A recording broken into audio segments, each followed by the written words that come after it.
विधायक अनंत ओझा ने साहिबगंज में आई बाढ़ के कारण विस्थापित हुए सैकड़ों परिवार व अन्य ऐसे मुद्दों को लेकर प्रेस कॉन्फ्रेंस बुलाई। वहीं उन्होंने ये मुद्दे सरकार के समक्ष विधानसभा सत्र के दौरान धरने के माध्यम से रखे।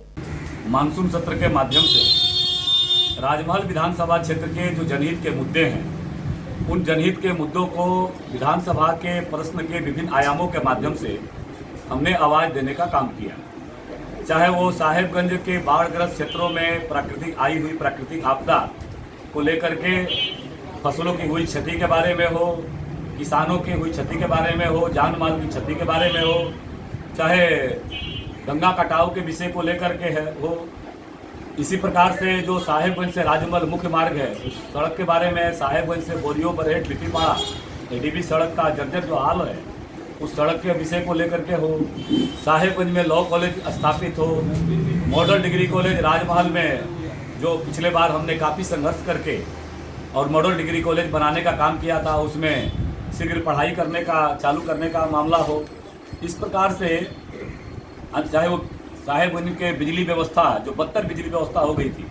जितना मेगावाट साहिबगंज को बिजली मिलता था उससे कम आपूर्ति साहिबगंज में हो रही थी, इसका मामला हो। ऐसे जो जन कल्याण के जो मुद्दे थे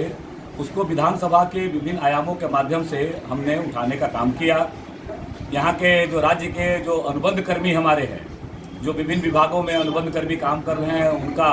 अस्थायीकरण की व्यवस्था के बारे में हो, चाहे उनका जो मानदेय है उसके वृद्धि के बारे में हो, ऐसे युवाओं के रोजगार के संबंधित जो विषय थे उसको विधानसभा के विभिन्न आयामों के माध्यम से आया। कई मामलों में विधानसभा के माध्यम से सरकार ने सकारात्मक उत्तर दिया। कुछ मामलों में आने वाला समय में, जैसे खास करके जैसे ग्रामीण सड़कों के मामले में हमने कहा था पिछले दिनों आपको माध्यम से कि विगत 20 माह के कार्यकाल में 1 किलोमीटर भी सड़क का हमारे यहाँ निर्माण नहीं हुआ। माननीय मंत्री जी ने विधानसभा के माध्यम से और व्यक्तिगत जब उनसे ग्रामीण विकास मंत्री जी से हमने मिला तो उन्होंने कुछ सड़क के बारे में उन्होंने जल्द ही स्वीकृति प्रदान करने का मुझे भरोसा दिया। 2 उच्च स्तरीय पुल के बारे में उन्होंने भरोसा दिया कि जल्द ही 2 उच्च स्तरीय पुल राजमहल विधानसभा क्षेत्र में बनेगा। तो इस प्रकार से विकास योजनाओं को लेकर के हमने सदन में उठाने का काम किया। यूपीए सरकार के द्वारा जो विधानसभा के मानसून सत्र में नमाज नीति के माध्यम से युवाओं के रोजगार नीति को रोकने का काम हुआ था और विशेष करके विधानसभा में नमाज कक्ष के लिए कक्ष का आवंटन कराना, भारत बाबा साहब अम्बेडकर ने पंथ निरपेक्ष देश के रूप में हम सबको संविधान दिया है और बाबा साहब अम्बेडकर के विचारों को दरकिनार करते हुए जिस प्रकार से तुष्टीकरण की राजनीति को पोषित करने के लिए सरकार के द्वारा ये कुत्सित प्रयास किया गया, यह वो सवाल था कि राज्य सरकार युवाओं के रोजगार पर, अनुबंध कर्मियों के सवाल पर, हमारे आंगनबाड़ी सेविका सहायिका के सवाल पर, राज्य के जो विकासात्मक योजनाएं थी उससे सरकार को पलायन करना था। इसीलिए इस प्रकार से नमाज नीति के माध्यम से जानबूझ करके जनता के सवालों को रोकने का काम किया। वहीं दूसरी ओर राज्य सरकार ने जो नियोजन नीति लाई है, उस नियोजन नीति के माध्यम से साहिबगंज जिला विशेष करके जो यहाँ के स्थानीय युवकों को 10 वर्षों तक उसको फ्रीज किया गया था। अब इस साहिबगंज जिला में जो नियोजन तृतीय वर्ग और चतुर्थ वर्ग में जो नियुक्तियाँ होगी वो पूरे राज्य के लिए खोलने का नई नियोजन नीति के माध्यम से काम हुआ। रघुवर दास जी के नेतृत्व की पूर्ववर्ती सरकार ने जो योजनाएं, जो नियोजन नीति लाई थी उसके माध्यम से जहां एक और उन्होंने हिंदी, मगही, अंगिका, भोजपुरी,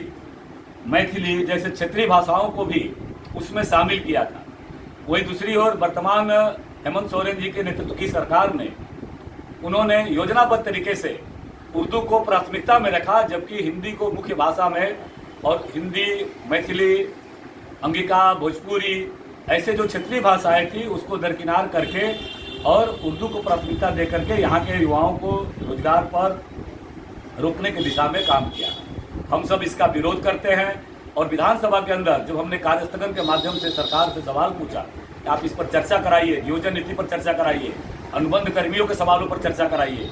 तो सरकार किसी न किसी रूप से सरकार ने पलायन किया। हम लोगों ने बार बार सरकार से पूछा कि एक तरफ आप विधेयक लाते हैं जो निजी क्षेत्र में 75% स्थानीय को प्राथमिकता देने का सरकार ये बताए कि स्थानीय कौन है, स्थानीय कौन है। ये बार बार सवाल हम लोगों ने सरकार से पूछा, लेकिन सरकार पलायन कर गई। सरकार के पास उत्तर नहीं है। उन्होंने जो आधार बनाया है, पूर्ववर्ती रघुवर दास सरकार ने जो यहाँ के युवाओं के लिए, खास करके साहेबगंज जिले के युवाओं के लिए, जो हमारे दलित है, पिछड़े हैं, हमारे आदिवासी है, उन युवाओं के रोजगार छीनने का ये सरकार प्रयत्न कर रही है। और हम लोग सड़क से लेकर के विधानसभा तक इस प्रकार के जो तुष्टीकरण की नीति है, इस प्रकार के जो नियोजन नीति है, जो यहाँ के साहेबगंज जिले के युवाओं का रोजगार छीनने का काम कर रही है, इसका हम लोग विरोध करते रहेंगे। और अंतिम समय तक, सड़क से लेकर के सदन तक आने वाला समय में हमारा ये विरोध जारी रहेगा।